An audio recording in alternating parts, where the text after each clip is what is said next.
मौलाना सरदार अहमद साहब रहमतुल्लाह अलैह के पास ना एक बूढ़ी अम्मा अपना बेटा छोड़ गई। तो हज़रत साहब ने कुछ 2, 4, 5 महीने रखा। तो बाद में उसकी अम्मा को बुला के कहा कि भाई तू बेवा है, बेटा तेरा यतीम है, मैं नहीं चाहता कि इसका वक्त ज़ाया हो। ये पढ़ने वाला कोई नहीं, सारे नहीं भाई पढ़ने वाले होते। अब यहाँ उलमा बैठे हैं, मैं बेअदब भी ना हो जाऊँ। कुछ पूरे 8 साल लगा के भी आ जाते हैं, सनद भी उनके पास होती है। नाराज़ ना हो जाना, ये तो सब अच्छे लोग हैं। सनद होती है पर पता कोई नहीं होता। ये आला हज़रत ने लिखी है बात। सनद होती है, पूरी डिग्री होती है, उस पर कई लोगों के साइन भी होते हैं। तो बहुत सारे तालिब इल्म ऐसे होते हैं जो मदारस में कहते हैं मैं फाजल फलां हूँ, लेकिन कोई शय पास।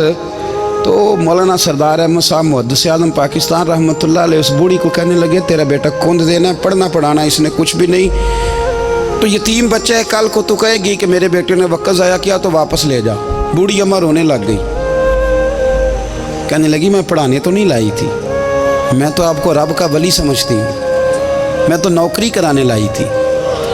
नौकरी हज़रत अनस बिन मालिक कहते हैं मेरी अम्मा भी हुजूर की बारगाह में दे गई थी। तो हुजूर की बारगाह में ये नहीं कहा था कि या रसूलल्लाह पढ़ा दें, हाँ मैं जिम्मेदारी से बात कर रहा हूँ। ये नहीं कहा था हुजूर मुजाहिद बना दें, ये थोड़ी कहा था कि या रसूलल्लाह सल्लल्लाहु तआला अलैहि वसल्लम से मुफस्सिर मुहद्दिस मुहक्किक मुफ्ती बना दें। हज़रत अनस की अम्मा कह गई थी सोनिया जब तक ये रहेगा ना आपकी नौकरी करेगा, ये घर के काम काज करेगा, ड्यूटी करेगा, हुजूर ये आपकी नौकरी करेगा। तो मेरे महबूब ने फिर दुआ कर दी, अल्लाह इसे बरकत अता फरमा। तुम समझता है खिदमत वाला खाली रह जाता है? जितना जायका खिदमत वाले को मिलता है, जो उसके नसीब में आता है, वो किसी का नसीब कहाँ भाई। हज़रत अनस कहते हैं हुजूर ने दुआ कर दी बरकत की। मुझे तो खेती बाड़ी आती भी नहीं थी, पर लोगों के बाग में साल में 1 दफ़ा फल लगता था, मेरे बाग में 2 दफ़ा लगता था। हुजूर ने दुआ कर दी या अल्लाह इसे औलाद दे। फरमाते हैं मेरे बेटे, मेरे पोते, मेरे नवासे, मेरी बेटियां, फरमाते हैं मैं ज़िंदा हूँ और मेरी 100 औलादें मौजूद हैं।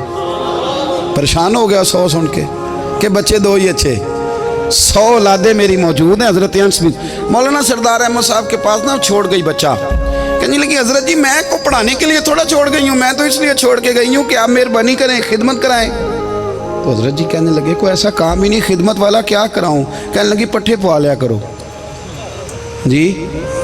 हम लड़ पेंदे ने, कहने ने बच्चे काम कर दें मदरसे का। हालांकि अब कहाँ बच्चे काम करते हैं, अब तो गुजर गया दौर, अब तो बच्चे काम कराते हैं। अब बच्चे भी नाराज़ हो रहे हैं, घूर घूर के देख रहे हैं। सही कह रहा हूँ आपको, बच्चे काम कराते हैं, बच्चे कहाँ काम करते हैं। कहने लगी ये चारा डाले करेगा आपकी भैंसों को। तो हज़रत ने उसको कहा कि बीबी चारा मेरी भैंसों को डालने के लिए मैंने बंदा रखा हुआ है, तो तू जा ले जा। कहने लगी हाथ बांध के हुजूर मेहरबानी करें रख ले, चारा डालेगा। और पुत्र तवज्जो से चारा डालना हज़रत की भैंसों को। रोने लगी, हज़रत ने रख लिया, महीने का खर्चा भी देते। शाम को ना वो सारा दिन काम करता, शाम को आके पैरों में भी बैठ जाता। हज़रत जी लाएं तेल थोड़ा सा, पैर ना दबा दूँ। 8 साल साथ वाले पढ़ते रहे, ये बेचारा नौकरी करता रहा। मेरा रूप भी नहीं ते मेरा रंग भी नहीं, और मैनू यार मनान दा टंग भी नहीं। कभी कभी ना हज़रत बिलाल हबशी फारग होते ना, तो नबी पाक की बारगाह में अर्ज़ करते हुजूर कोई काम तो नहीं, सारे हो गए, हुजूर जाऊँ ज़रा, चले जाते। एक दिन सलमान फ़ारसी कहने लगे या रसूलल्लाह ये बिलाल कहाँ जाता है। फरमाया जा देख के तो आ। हज़रत सलमान वापस आए तो आके रोने लगे, कहने लगे सोनिया जब यहाँ से जाता है ना तो जाके सैयदा फ़ातिमा की चक्की पीसनी शुरू कर देता। बीबी साहबा के काम करने लगता है, घर में जाके स्नैन की ड्यूटी करता है, वहाँ भी काम यहाँ भी काम। वो चारा डालता रहा, उसने चारा डाला। हज़रत मुहद्दिस आज़म की भैंसों को दस्तार फजीलत का वक्त आ गया, सारे पगड़ियाँ सजा के आ गए, आज दस्तार होगी।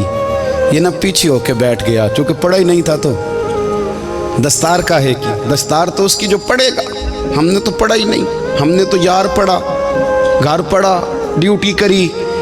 हज़रत मुहद्दिस आज़म रहमतुल्लाह अलैह के यहाँ जब ऐलान होने लगा ना कि अब दस्तार होगी, तो हज़रत ने पहला ऐलान उसका फरमाया। तो मजा वाला बंदा कपड़े भी कदी कदी बदल देना। वो कहता है जिस हाल में भी था मैं पलट के देखने लगा कि पड़ा पड़ा तो है, कोई शय नहीं। तो ये माजरा क्या है।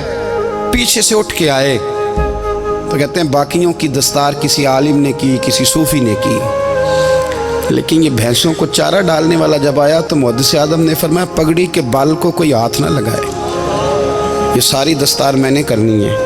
اور فرماتے ہیں حضرت بال بھی دیتے جاتے تھے اور آنسو بھی بہاتے جاتے تھے, ماتھا بھی چومتے تھے اور فرماتے تھے دستار کے بعد چلا تو نہیں جائے گا یار, مجھے تو عبادت بھی نہیں رہ گئی, مجھے تو چابیوں کو بھی نہیں پتا کون سی کہاں رہتی ہے, جائے گا تو نہیں تو رو پڑا, کہنے لگا سوڑیا جائے تو وہ جس کے پلے کچھ ہے ہو, آتا جاتا تو ہے کچھ نہیں, مجھے کس نے رکھنا ہے, میں نے کہاں جانا ہے, ادھر کہاں تو ادھر ہی رہوں گا. اس طالب علم کے سارے استاد بھائی کہتے ہیں اس نے دستار کرائی, پڑھا پڑھایا کچھ نہیں, پر جو مسئلہ اڑ جاتا تھا نا, وہ جو اڑ جاتا تھا نا, وہ جا کے اس سے پوچھتے تھے تو کتابیں کھولنے کی ضرورت نہیں پڑتی تھی. حضرت بلال حبشی کبھی سپاہ سالار بنے تھے کسی جنگ میں, کسی صوبے کے گورنر بنے ہوں, بولو تو صحیح ہے. ان کا تعارف کیا تھا؟ نبی کریم کے غلام. حضور کے نا جو ذاتی معاملات تھے نا, 20 انصاری نوجوان تھے جو ہر وقت نبی پاک کے پاس کھڑے رہتے تھے کہ حضور کو حکم کریں, 20, اور 34 سے لے کر 40 تک غلام ہر وقت حضور کی بارگاہ میں رہتے. حضرت بلال حضور کے ذاتی معاملات کی خدمت کرتے تھے, کوئی ایسی وہ جو تبلیغ کی یا دعوت کی یا جنگ کی یا جہاد کی کوئی ڈیوٹی نہیں وہ کرتے تھے, ذاتی خدمت سرکار کی. حضرت عمر فاروق وہ شخص ہیں کہ جنہوں نے کبھی کسی بندے کو خاطر میں نہیں لائے ہوئے, لیکن جب حضرت بلال آتے تھے نا تو جناب عمر اٹھ کے کھڑے ہوتے تھے, کرسی چھوڑتے تھے اور پھر ایک نعرہ لگاتے تھے, کہتے تھے یا بلال انت سیدنا, بلال تو ہمارا سردار ہے یار, تو ہمارا. یعنی عشق کا ذوق پورا کرنا انہیں بھی آتا تھا.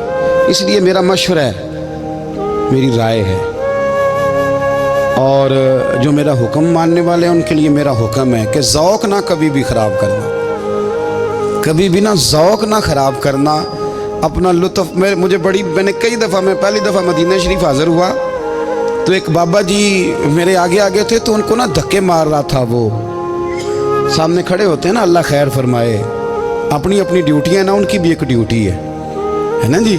تو وہ دھکے مار رہا تھا تو بابا اسے کہہ رہا تھا تیری خیر ہوئے پہرے دارا روزے دی جالی چوم لین دے, انہیں پھر دھکا ماریا تو پھر ان کہا تیری خیر ہوئے پہرے دارا. میں نے, وہ بالکل ان پڑھ بابا جی تھے پر مجھے انہوں نے بہت بڑی بات سمجھا دی, میں نے ان سے بڑا سیکھا, منبر پہ ذکر کر رہا ہوں. وہ تیسری دفعہ پھر دھکا مارا, تیری خیر ہوئے پہرے دارا روزے دی جالی. تو بابا جی باہر نکل آئے تو میں بھی پیچھے نکل آیا, تو میں نے کہا بابا جی یہاں کچھ انہوں نے بنگلہ دیشی اور ہندوستانی بھی رکھے ہوئے ہیں, پر یہ تو عربی تھا خالص, انہوں کدوں تہاڈی بھی سمجھ آتی سی, تسی پنجابی دا شعر سنائی جا رہے ہو. کہنے پتر مینوں بھی پتہ ہے انہوں نہیں سمجھ آ رہی, پر میں تے اپنا رانجھا پہ راضی کردا سا, مینوں پتہ ہے انہوں کا او یار اسی رانجھا بھی تے راضی کرنا ہے کہ نہیں, کہ ساری زندگی کیلو کال کے جھگڑے میں پڑے رہنا. اے عشق تیرے صدقے جلنے سے چھٹے سستے, جو آگ بجھا دے گی وہ.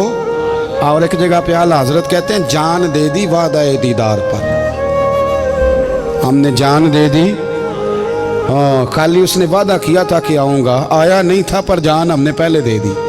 تو اس لیے نا ذوق, شوق, پیار, وارفتگی, محبت اساتذہ کے لیے, بزرگوں کے لیے, علماء کے لیے, مشائخ کے لیے, بڑوں کے لیے نہ ذوق نہ کبھی خراب ہونے پائے.